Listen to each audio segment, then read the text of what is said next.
Being nice to the loner girl at school made my life a living hell. Wow. Do I have a crazy story for you guys? Sorry if it's a little long. This experience has caused me a lot of anxiety, and it actually feels therapeutic typing this out. During my freshman year of college in New Hampshire, a girl in my dorm hall accidentally caused a small dorm room fire by leaving popcorn in too long at like 3 a.m.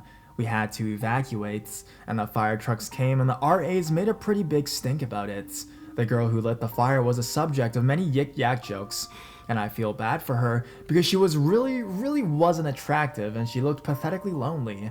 And plus, causing microwave fires seemed like a pretty innocent mistake for such harsh comments. A couple days after the incident, I saw her in the residence hall and made casual small talk by asking her how things were poppin' and kind of just checking up on her because I felt so bad. She laughed and that was kind of it. A conversation of about 2 minutes. Fast forward to a week later, and I hear a knock on at my dorm room, and the same girl, who I'm going to refer to as Popcorn, comes literally running into my room with no hesitation. I didn't even tell her my room number, and at the time I just figured she saw me go in there once, because she didn't even know my name at this point. It takes me a second to realize that she's in full-blown tears.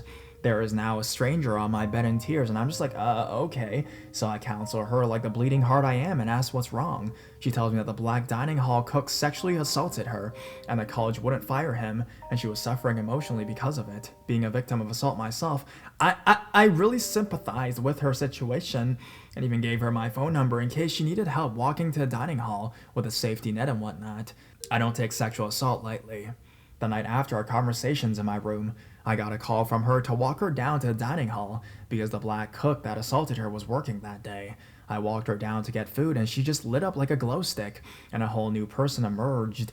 I didn't matter that her assaultant was in the room. She was talking my ear off about Pretty Little Liars, One Direction, etc. A lot of things I just didn't care about. But then again, she had no one to talk to, and the situation was complicated. I just listened and nodded my head. Over the course of about 2 weeks, give or take, I walked her down to dining hall maybe 4 or 5 times. She may have been a victim of assault, but she was very annoying and unappealing person. For God's sake, she actually talked about herself in third fucking person. Her story about the assault became inconsistent, and there was always new major developments about what happened and the story was changed to something even more drastic and severe. It went from assault to full-on gang rape as her story developed. Then she made one comment one day along the lines of how she wished that someone would drop a bomb on black people so they would finally learn to stop raping me.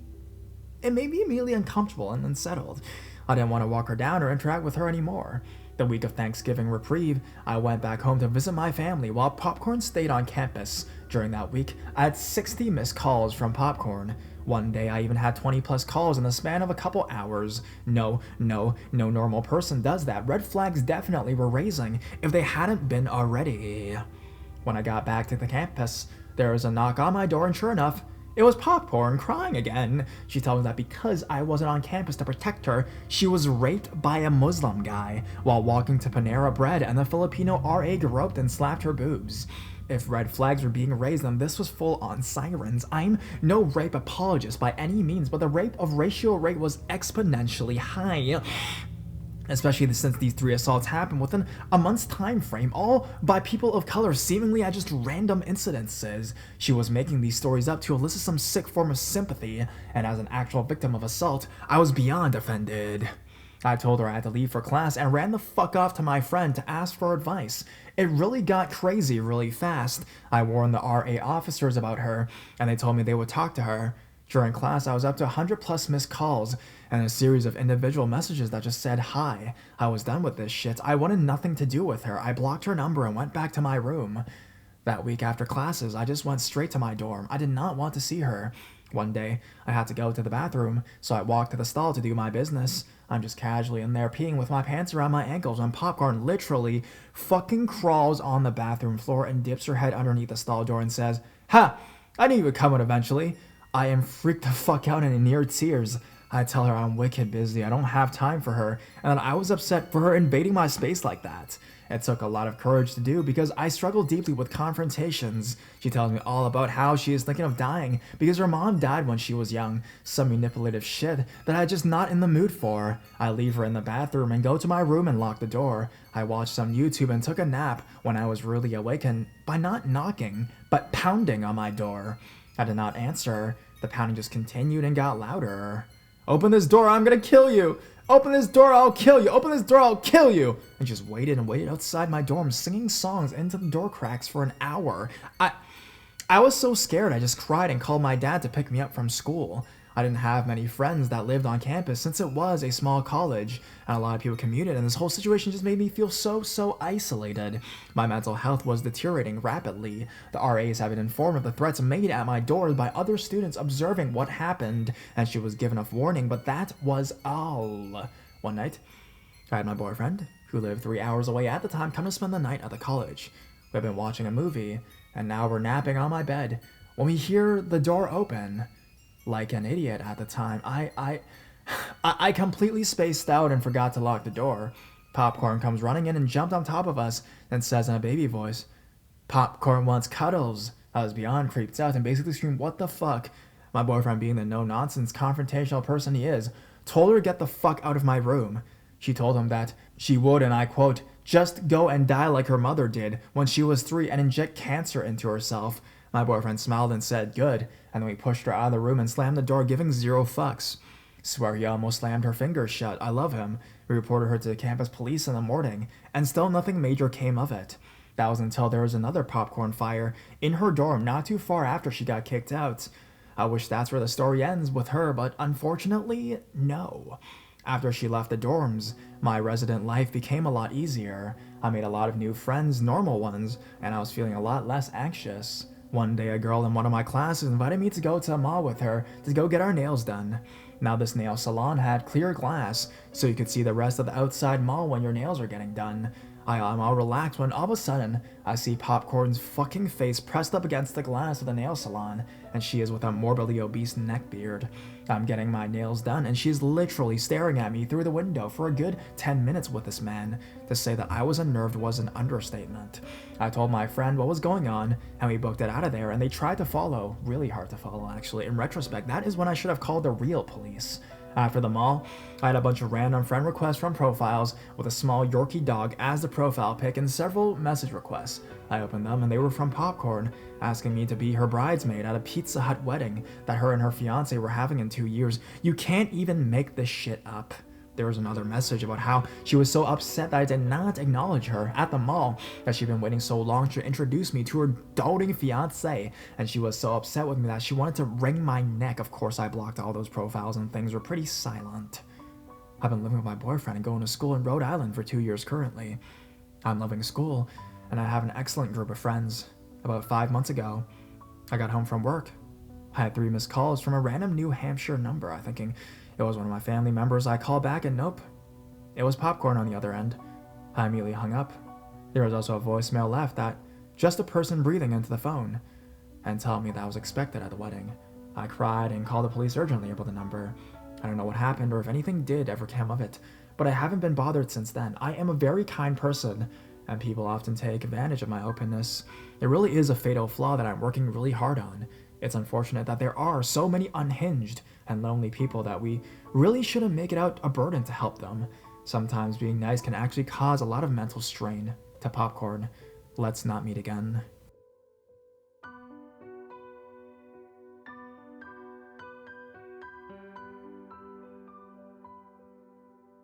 A year of Weird Beard. So fellow Let's Not Meet-ers, I've been considering posting this for a long time because it feels fitting, but I've been too worried about Weird Beard ever seeing it. What the heck, today is the day. So this happened a few years ago in high school. I was slim and pretty tall. The fight is in the spirit, not the muscle in my case. Probably could be absolutely flattened in a fight, but I'll never admit that fully. One day at random, a lunchtime, Weird Beard came up to me and sat down without saying much. I, being a bit of a loner, was open to the company and listened to him talk about his life. He was a loner too, but he was a massive dude. a head taller and twice as broad, a bit neckbeardy. He spoke in a really flat monotone with zero inflection. In our first conversation, he talked about how he never slept, and I offered some tips on it, also find it hard to sleep. He kind of brushed it off, like he didn't actually want to solve anything or talk about it fully. He instantly moved onto the topic of self-harm and brandished his forearms, covered in some thin cuts. He pulled out a razor and was sort of like, yeah, that's my buddies here, waving the razor around. I take self-harm seriously and was genuinely concerned for this guy. I asked him if he had anyone to talk to about it, and from memory, his response is sort of like, psychs are useless. They're no shit. I don't have anyone to talk to who cares, so I felt awful for him and would check up on him every now and then. Although I barely had to try because he'd always find me somehow and walk alongside me or creep up behind me. The whole thing was a slow burn and took a long time to escalate, but alas, alack, let us continue into stage 2. So we hung out a few times. He found where I was sitting at lunch and he asked for my number. I thought, oh well, that's the worst that could happen. He started messaging me a lot. It started pretty general, but then he messaged me that he liked me. I scrunched up my nose and sent the sorry I'm not interested message that made me feel like a dick, but clearly unfazed. He continued asking and would say things like, I dreamt about you last night. I dreamt we had sex, etc. Often said, I'm not looking for a relationship, but eventually I said, you're just not my type, which caused him to ask, why though? What is your type? He suggested we go shopping together for me to choose clothing I like on him, and a haircut I like for him, as if that would magically make him my type. He said I'd be happy with him if I just accepted his appearance, as if that was the problem. He started bringing up the self-harm again and again, saying he just felt like if we were in a relationship, he'd be able to cope with his depressions better. He would lash out and call me a bitch for not wanting him to be happy, and would 180 from these angry rages to over-the-top apologies and the classic, are we good now? At school, he passed me a razor blade and said, keep this. I think he used it on himself, and couldn't tell what he was implying, perhaps for me to do the same. It was sort of a in case you need it gesture. In my off classes, I would study in the library, and he started to figure that out. He would walk up and just draw, hey. I eventually stopped looking up, then he'd start kicking my leg until I did. Even when I said I was busy, he said, geez, can I at least sit here? I sort of shrugged, and he'd take that as a hell yeah. Once he came with me to the shops and almost got kicked out because the shop security saw him and didn't trust me by association.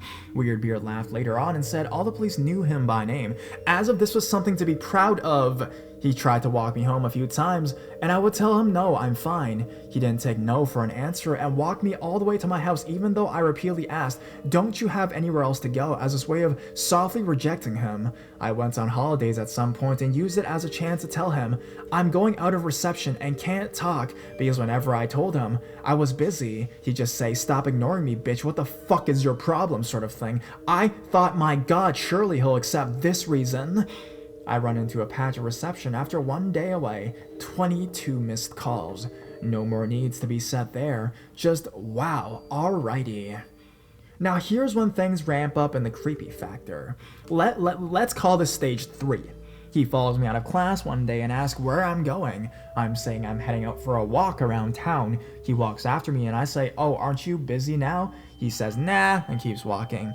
We're all alone in the back of the school, and part of me felt too scared and too tired to turn this giant man away.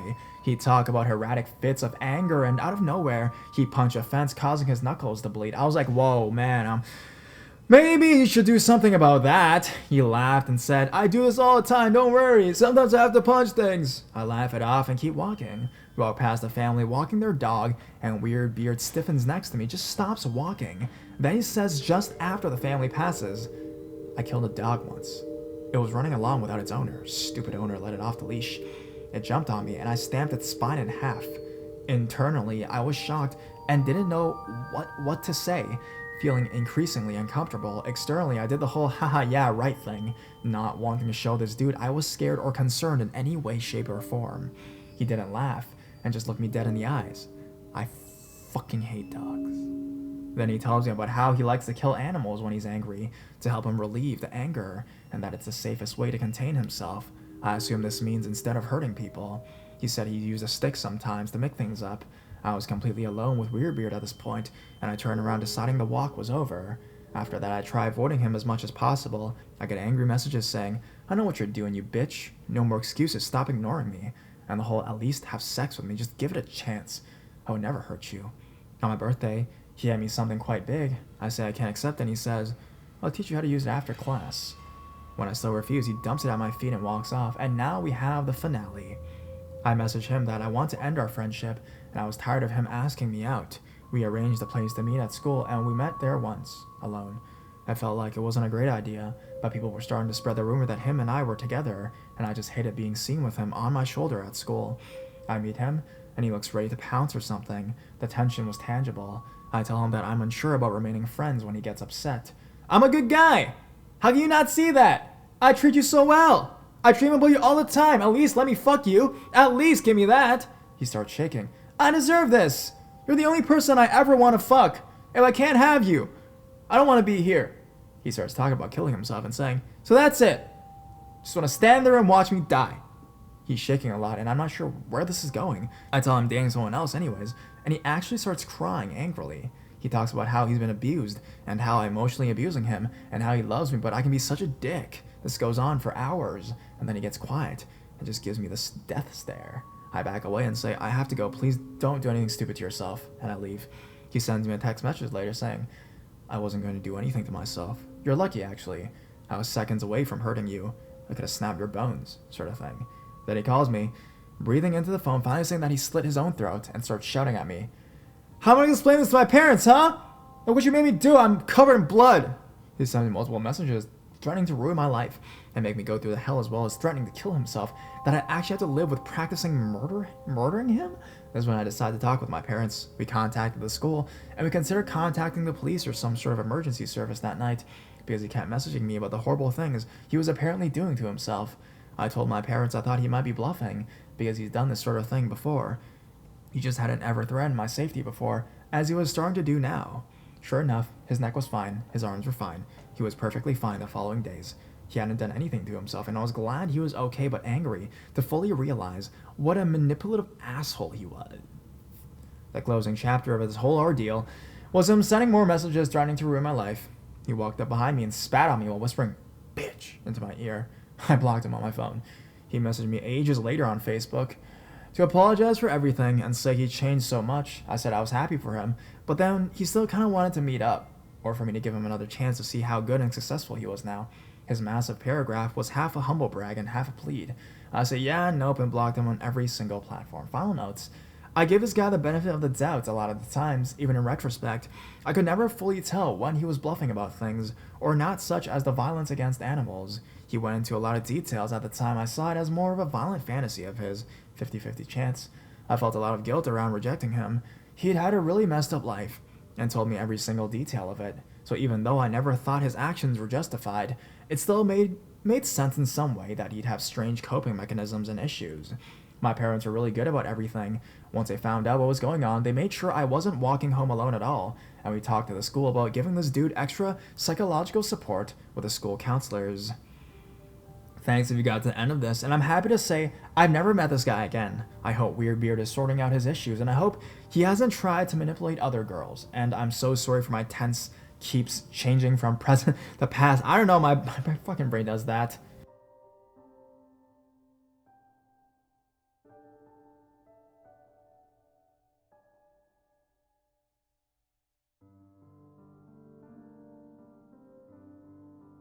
Suit guy. My first Reddit post. About 2 years ago, I was a freshman in college. I joined a sorority, and our lounge was directly under two of my close friends' shared dorm room. Needless to say, I frequently hung around this dorm to access the lounge and pick up my friends for late-night drives. On the day of freshman orientation, I instantly noticed a male student wearing a full black suit sitting near me. He had shoulder-length hair, dark straight hair. Though the semester, I noticed him easily, because the student wore basically a suit practically every single day, sometimes with sandals, other times with dress shoes. His suits were ill-fitting, and occasionally he would use a cane even though he wasn't in need of one. Everyone knew who Suit Guy was because he stuck out like a sore thumb. Keep in mind, the school is located in small-town Oklahoma, and many of the students were definitely not used to eccentric characters. I'm not one to judge, but I got a weird vibe from this guy. He was a loner, but I often felt sympathy for him when I overheard people picking fun at him when he wasn't around. One story involved a classmate of mine who claimed to be Suit Guy's first roommate. He couldn't stand Suit Guy, and probably mocked him because a fight ensued. My classmate was granted his wish of finding a new roommate because of the fight. The only encounter I had face to face with Suit Guy was during a grief-like casino night. Suit Guy sat at my poker table with one of the few friends he had. He seemed happy and even generously gave his friend poker chips. Nothing out of the ordinary. This is where it gets weird. On this particular cold night, I was leaving my sorority lounge and noticed Suit Guy laying in the grass right next to the dorm entrance, fully suited up. He was blankly staring at the night sky. I was taken aback, but headed back to my dorm anyways. A couple hours later, I returned to pick up my friends for a food run. I was shocked when I pulled up and there was Suit Guy still lying in the grass, face up and eyes open. My friends and I talked about how creepy the sight was and continued on our way. Not long after this incident, Suit Guy offered a guy who lived in his building $20 in exchange for a ride to Walmart. He then pulled a gun on him and instructed him to drive north about 30 minutes. He shot this poor guy, pushed him out of his truck, then proceeded to murder him in cold blood despite pleading to spare his life. Suit Guy was picked up by a police officer while walking along a crunchy road that night and immediately confessed but showed no remorse for the murder. As soon as I heard of the murder and read up on how Suit Guy he had actually planned the murder in advance. I spent the time lined up with a theory that the murder plan had been conceived that eerie winter night when Suit Guy spent hours in the grass. Everyone was shaken up by the murder. Apparently, Suit Guy had asked other people for rides. I know I would have given him a ride in exchange for $20 if approached. All I know is that I played poker with a murderer not even a month before he decided to strike. So, Suit Guy, let's not meet again.